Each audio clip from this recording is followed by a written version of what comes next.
أعوذ بالله من الشيطان الرجيم بسم الله الرحمن الرحيم وإذا جاءتهم آية قالوا لن نؤمن حتى نؤتى مثل ما أوتي رسل الله أعلم حيث يجعل رسالته سيصيب الذين أجرموا صغار عند الله وعذاب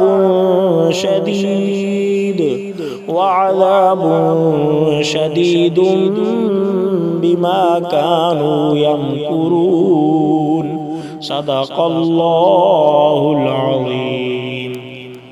تمام تر تعریفیں، تمام تر حمد اس خالق کائنات کے لیے جو تمام جہانوں کو پالنے والا ہے، تمام نیک بندوں کا رب ہے۔ میں گواہی دیتا ہوں کہ اللہ تبارک و تعالیٰ کے سوا کوئی بھی معبود برحق نہیں، اور میں اس بات کی بھی گواہی دیتا ہوں کہ محمد مصطفیٰ احمد مجتبیٰ اللہ تبارک و تعالیٰ کے بندے اور آخری رسول ہیں۔ اللہ تعالیٰ آپ پر، آپ کی آل پر، آپ کے تمام صحابہ کرام پر خصوصی برکتوں و رحمتوں کا نزول فرمائے، آمین بجاہ نبی الامین صلی اللہ تعالی علیہ وسلم۔ معزز ناظرین، کچھ دنوں پہلے ایک بھائی کا ہمارے ہاں کمنٹ آیا ہے کہ آپ نے ایک وظیفہ بتایا تھا دعائیں قبول ہونے کا۔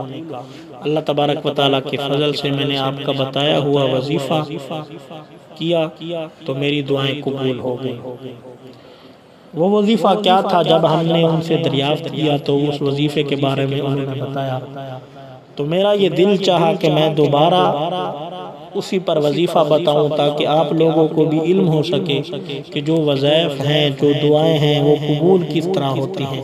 کون سی ایسی آیت ہے، کون سا ایسا عمل ہے کہ جو کرنے سے اللہ تبارک و تعالیٰ دعائیں قبول فرما لیتا ہے۔ وہ کیا ہے؟ وہ یہ ہے کہ میں نے آپ حضرات کے سامنے قرآن مجید فرقان حمید پارہ سورۃ الانعام کی ایک آیت پڑھنے کا شرف حاصل فرمایا۔ اس میں اللہ تبارک و تعالیٰ لفظ اللہ مثل ما اوتی رسل اللہ اعلم حیث یجعل رسالتہ، یہ جو لفظ اللہ دو بار آیا ہے نا، اللہ تبارک و تعالیٰ کا جو نام مبارک دو مرتبہ ہے، ان دو کے درمیان جو بھی بندہ اپنے دل میں آرزو لے کے بیٹھا ہے، ان دو کے درمیان وہ گر گڑا کر اللہ تبارک و تعالیٰ کی بارگاہ میں دعا کرے، پھر دوسرا لفظ اللہ پڑھے، اللہ تبارک و تعالیٰ اس کی تمام دعائیں قبول فرما لیتا ہے۔ معزز ناظرین، کتنا آسان اور اتنا آسان عمل ہے جس کی کوئی مثال نہیں ملتی۔ میں نے آپ کے حضرات کے سامنے اس بھائی کا واقعہ بھی بیان فرمایا اور کس طرح اللہ تبارک و تعالیٰ نے ان کی دعا سن لی۔ اگر آپ بھی یہ عمل کرنا چاہتے ہیں تو آپ کو بھی یہی میں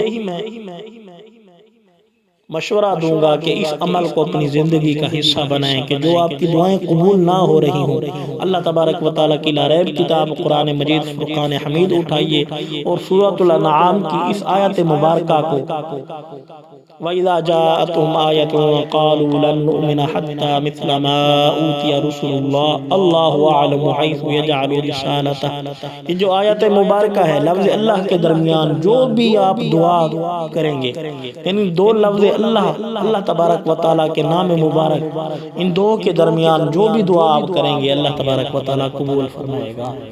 جزاک اللہ خیرہ۔